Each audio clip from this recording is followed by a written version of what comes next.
is Zara, and this is our evidence-based practice interprofessional group project focusing on substance use. So before we begin, I would just like to start off with the land acknowledgement. So we acknowledge So before we begin, I would just like to start off with the land acknowledgement. So we acknowledge we are gathered on Treaty 1 territory and that Manitoba is located on the treaty territories and the ancestral lands of the Anishinaabe, the Anishinaabeg, the Dakota Oyet, the Denisulayan, and the Nehethawuk nations. We acknowledge Manitoba is located on the homeland of the Red River Métis. We acknowledge northern Manitoba includes lands that were and are the ancestral lands of the Inuit.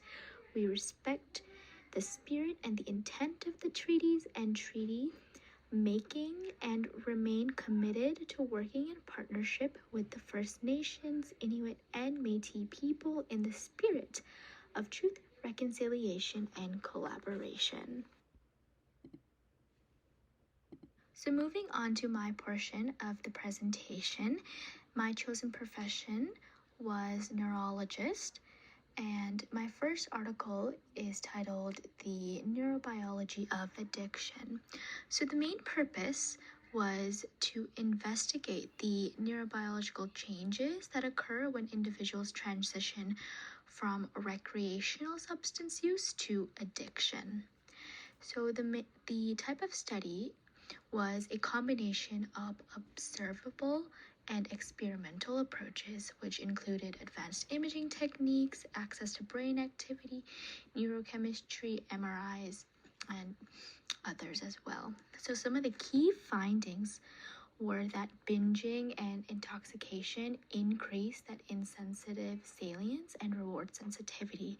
So insensitive salience means that makes that stimuli more motivating, so makes that substance use more motivating, and that reward sensitivity heightens the responsiveness to rewards.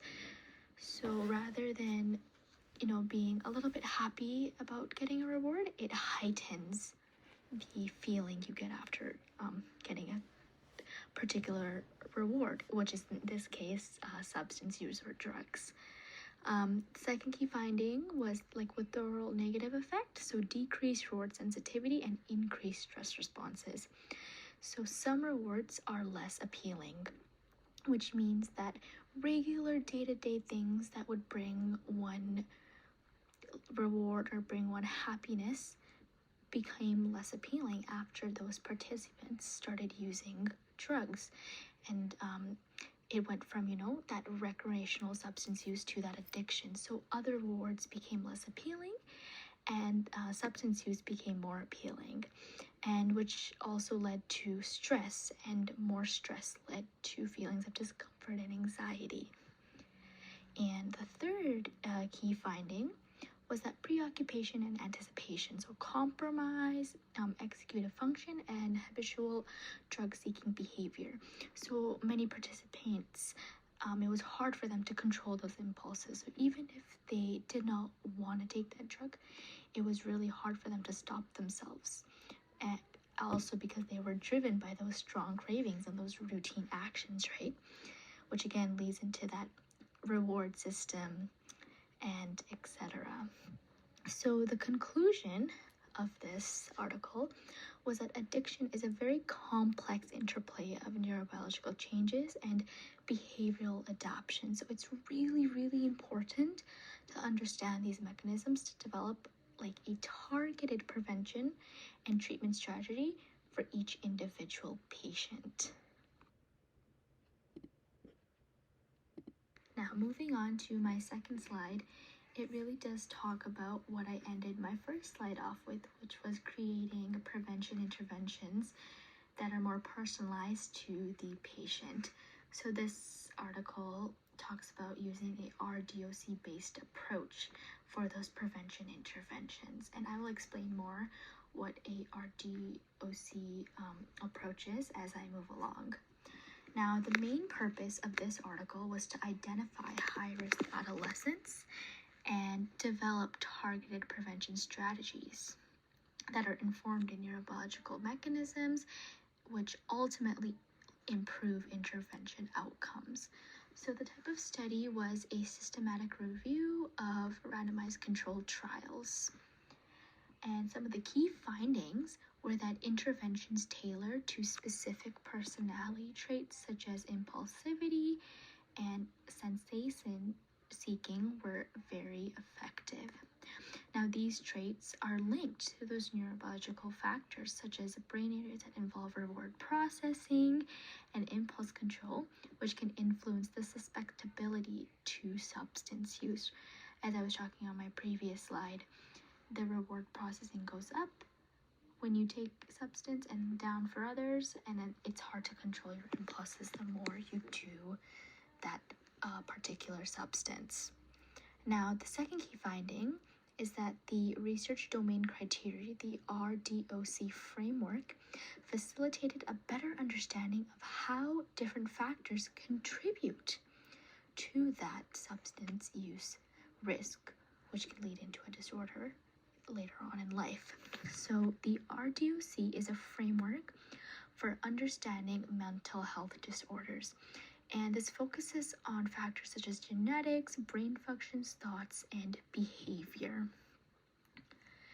And the third key finding was that this study highlighted the need for standardizing methodologies across studies to improve the comparability and overall effectiveness of prevention interventions.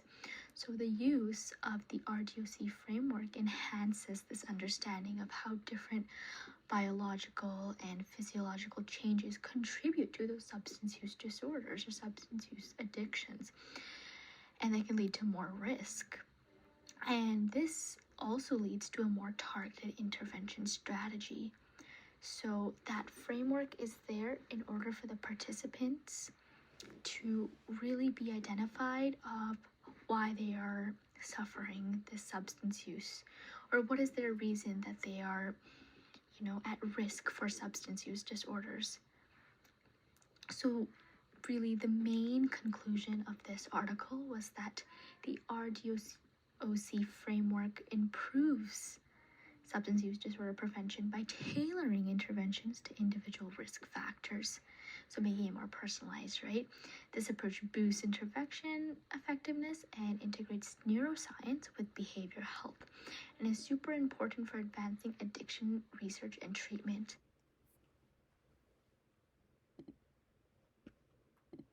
Hi, my name is Trisha, and the first article I'll be talking about is the Nursing Interventions in Patients with Substance Use Disorder, a Systematic Review.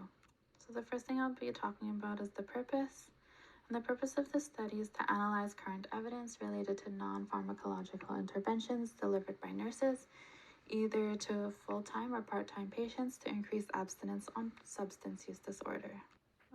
Type of study. This study is a systematic review that analyzes multiple randomized clinical trials with control groups involving nurses in initiating non-pharmacological interventions.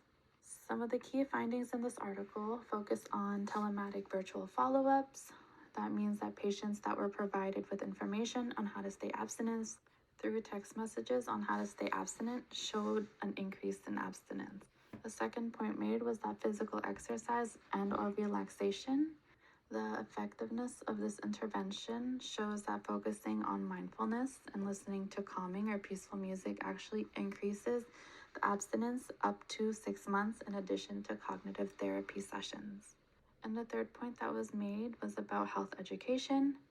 This is when nurses provided training and requested for follow-ups from patients. This actually increases abstinence between the intervention group versus the control group. The fourth point was about mentoring on abstinence.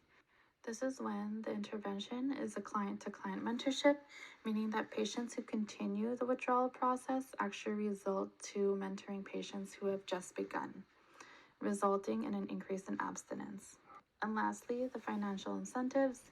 This showed that abstinence increased when patients receive financial reward for remaining abstinent, taking treatment, and attending consultations, like meeting with a doctor. Lastly, conclusion and importance. Point made was that although healthy lifestyle is important, it did not show an improvement in patient abstinence on its own. But with the partnership of health education and telematic monitoring, it actually increased the abstinence of patients under the care of nurses, as well as medication and relaxation techniques encouraged abstinence, but was not a permanent solution to substance use. Although, with the incorporation of personalized telephone follow-ups, it did show an increase in promoting abstinence in patients. In my second article, it's called The Impact of Nursing on Health Outcomes of People Receiving Medications for Opioid Use Disorder. So the purpose of this study is to evaluate nurse-led interventions that uses a mixture of assessments, resource referrals, self-monitoring, and advocacy, which helps expand the duties of nurses and improve health towards patients suffering from opioid use. So the type of study that was used is an integrative research that includes many types of studies, including qualitative and quantitative research, cross-sectional studies, as well as randomized controlled trials. So the key findings in this article showed two themes. The first one was the effect of nurse-led care on patient outcomes. That focuses on studies that show that nurses that lead interventions and models are important in the delivery of care towards patients suffering from opioid use, as well as many care models that specifically focus on buprenorphine-based treatments and focusing on underrepresented groups tend to push for nurses to be the first point of contact, because this allowed for more access to treatments, support for marginalized groups, bettering relationships with patients, and bettering results on the behavior of the patients. Second theme was the nursing roles and the environment of care. So the points in there talks about the non-judgmental, compassionate care. It was important to help patients with opioid use because it allowed them to gain access to medications that they needed, as well as social and physical support, which actually encouraged patients to improve themselves and find stability in their lives. And care coordination. The primary role of nurses is to aid in harm reduction, managing medication and symptoms, communication between providers, and personal goals. And lastly, patient satisfaction, the most important aspect of care that patients valued because of the attention to patient-specific care, communication to patients, and the high standard of care that was being delivered to them. Conclusion and importance. So nursing roles are crucial in delivering quality care towards patients suffering with opioid use. And the study focuses on highlighting the aspects of nursing roles and improving patient experience in healthcare delivery, as well as patient satisfaction. Hi, my name is Mejgan, and I focus on rehabilitation through occupational therapy and substance use. My first article is titled An Occupation-Based Lifestyle Lecture Intervention as Part of Inpatient Addiction Recovery Treatment, Exploring Occupational Performance, Balance, and Personal Recovery. The purpose of the study is to explore occupational therapy-led interventions and how it impacts participants that are in an inpatient addiction recovery. There were 16 study participants, 9 of which were male, 7 were female, that were receiving treatment for substance use disorders and were seen as individuals that would benefit from these interventions. For the study design, they used a quantitative pre- and post-test approach, which is when data is collected before and after the treatment in order to measure changes. In the study, they also did not have a control group.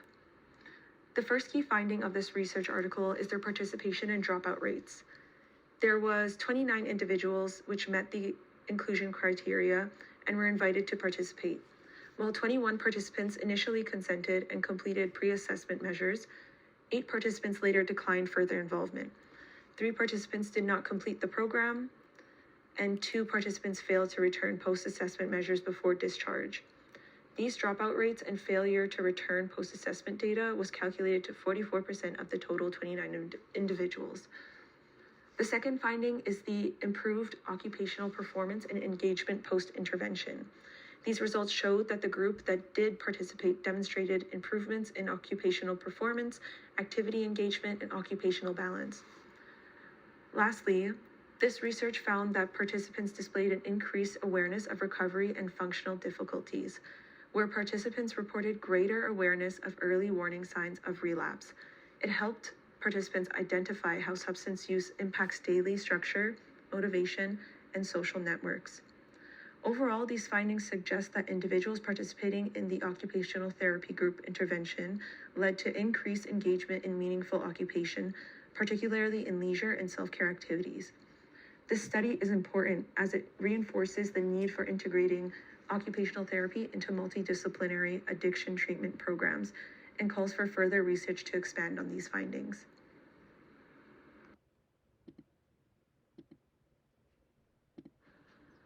My second article is titled The Role of Occupational Therapy in Substance Use. The purpose of this article is to explore occupational therapy interventions that aid in the long-term recovery. This is done by replacing substance-related activities with meaningful occupations. The type of study was a mixed methods approach, which combined data such as qualitative, like interviews, and quantitative, for example, occupational engagement assessments. The first key finding is that occupational therapy could be used as a holistic approach.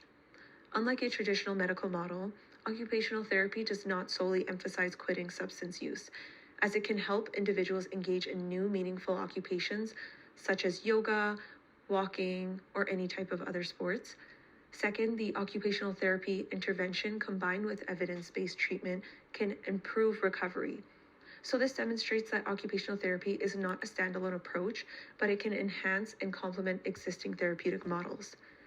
So integrating occupational therapy with psychological and behavior interventions can help individuals with developing skills, routines, and roles which support long-term recovery.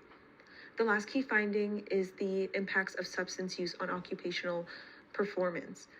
So substance use affects all aspects of occupational performance. Some examples could be self-care, work, education, and leisure. Individuals with substance use disorders often experience difficulties in cognitive processes. Time management and engagement in productive activities decline due to this as well. Unlike traditional medical interventions, occupational therapy aims to rebuild identity, purpose, and engagement in productive activities, which can help individuals reintegrate into their communities. The study is important because it expands the scope of substance use treatment and demonstrates the effectiveness of integrating occupational therapy with evidence-based therapies. Hi, my name is Mitali and I'm presenting from a dental health perspective. Slide first. Oral health of drug abusers, a review of health effects and care. I'm gonna start with the purpose to analyze the oral health consequences of substance misuse, evaluate the accessibility of oral care services in addiction treatment centers, and determine factors impeding oral health promoting among drug users. This study examines how substance misuse affects oral health, the challenges in accessing dental care for individuals with substance use disorders, and barriers to improving oral health in this population. For the key findings, I have direct oral health consequences. This includes the increased risk of cavities, gum disease, dry mouth, tooth grinding, and tooth loss. For the indirect oral health consequences, I have difficulty reaching and studying this population, the lack of collaboration between dental and medical professionals, the limited policies and resources for dental care and addiction treatment, and low patient demand for non-emergency dental care. Conclusions and importance emphasizes the need for integrating oral health care into general services for addicts, highlighting that oral health care at various levels, including education, prevention, and treatment, should be incorporated into general care service for addicts.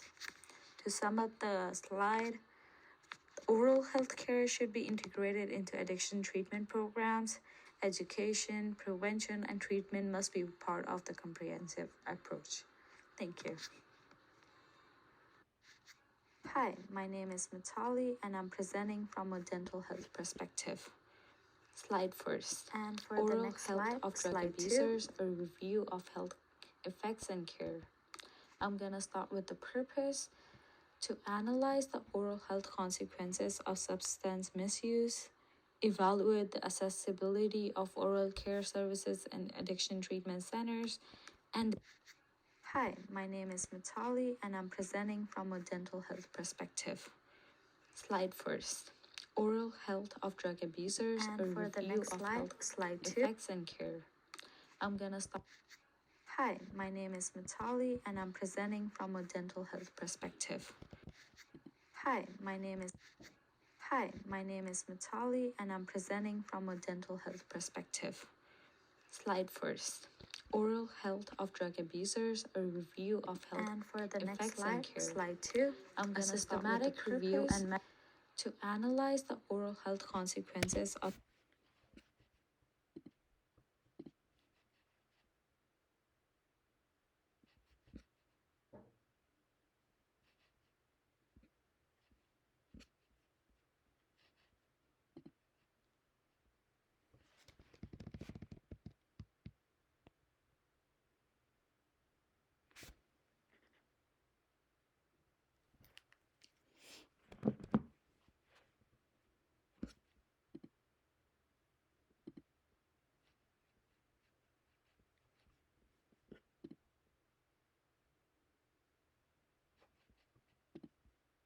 And for the next slide, slide 2. a systematic review and meta-analysis of the association between poor oral health and substance abuse. The purpose And for the next slide, slide 2. a systematic review and meta-analysis of the association between poor oral health and substance abuse. The purpose of the study was to compare oral health status of individuals with substance use disorders to non-using controls, focusing on dental caries and periodontal diseases. The objective of the study was to compare oral health in individuals with SUDs versus those without. The key findings for this one was direct oral health consequences.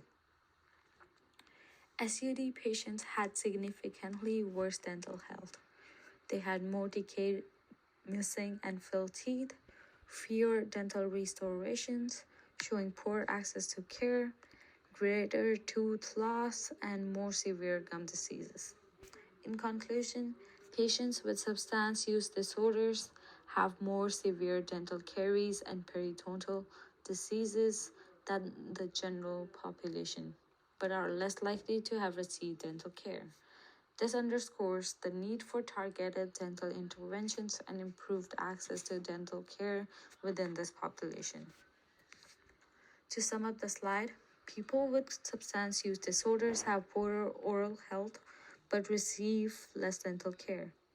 This highlights the urgent need for better dental interventions and easier access to treatment.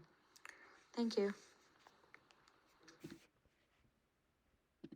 Now, moving on to some common findings. So, the first point being was that relapse was a very significant challenge for many participants while they were in their recovery process, with very high rates of relapse occurring in that introductory treatment period.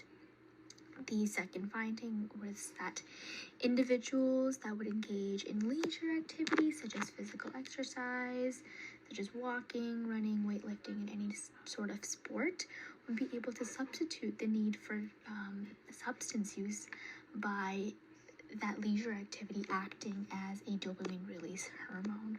So they would be less inclined to do the substance use and more inclined to do that leisure activity. The second finding was that abstinence among patients were monitored through the use of questionnaires, which shows an increase in abstinence between the intervention group and the comparison control groups. The fourth finding was that improving quality of life leads to less substance use in individuals. And going on to our last common finding, that substance use impairs task performance, coordination, cognition, and relationships, hindering relationships. Differences in findings. The first point made was that some interventions use a strict 5-step process to aid with substance use, whereas other interventions are tailored to the individual rather than following a general procedure. The second point made was that some of the articles are based on scientific research, providing insight on how substances hijack the brain's reward system, compared to other articles that focus more on practical aspects such as managing addiction through other activities. The third point that was made was that some interventions suggested that financial rewards for staying abstinent, accepting treatment, or meeting with a doctor shows that abstinence for the intervention group was higher compared to the control groups. And lastly, some articles focused on intrinsic motivations such as personalized goal settings and growth, whereas other articles focused on extrinsic motivations. In our significant findings, we see that it is necessary to expand on research by exploring the effectiveness of each type of intervention in diverse settings, as well as including a larger sample of participants. The evidence also shows that nurses and occupational therapists developed programs and took on roles in order to advocate and assist patients with finding employment after discharge. We also saw that studies reveal in occupational therapy and neurobiology that community-based therapy is integral for people with substance use and helps them reintegrate into the community. Lastly, we found that recovery is not a linear progress, as it requires continuous efforts to maintain brain function and engagement in meaningful activities. In discussions we have, to strengthen our findings, we will implement more interventions and include more participants. To access long-term efficacy and to compare with the real-world use, we will increase the duration of the treatment. Implementing more personalized interventions can help aid patients to a quicker addiction recovery process, as it will make the treatment more relevant, engaging, and comprehensive. Combat stigma around patients experiencing substance abuse disorder and focusing on quality care. And promoting a combined approach that includes oral care, mental health support, and personalized treatment plans for better addiction recovery. Thank you for listening, guys.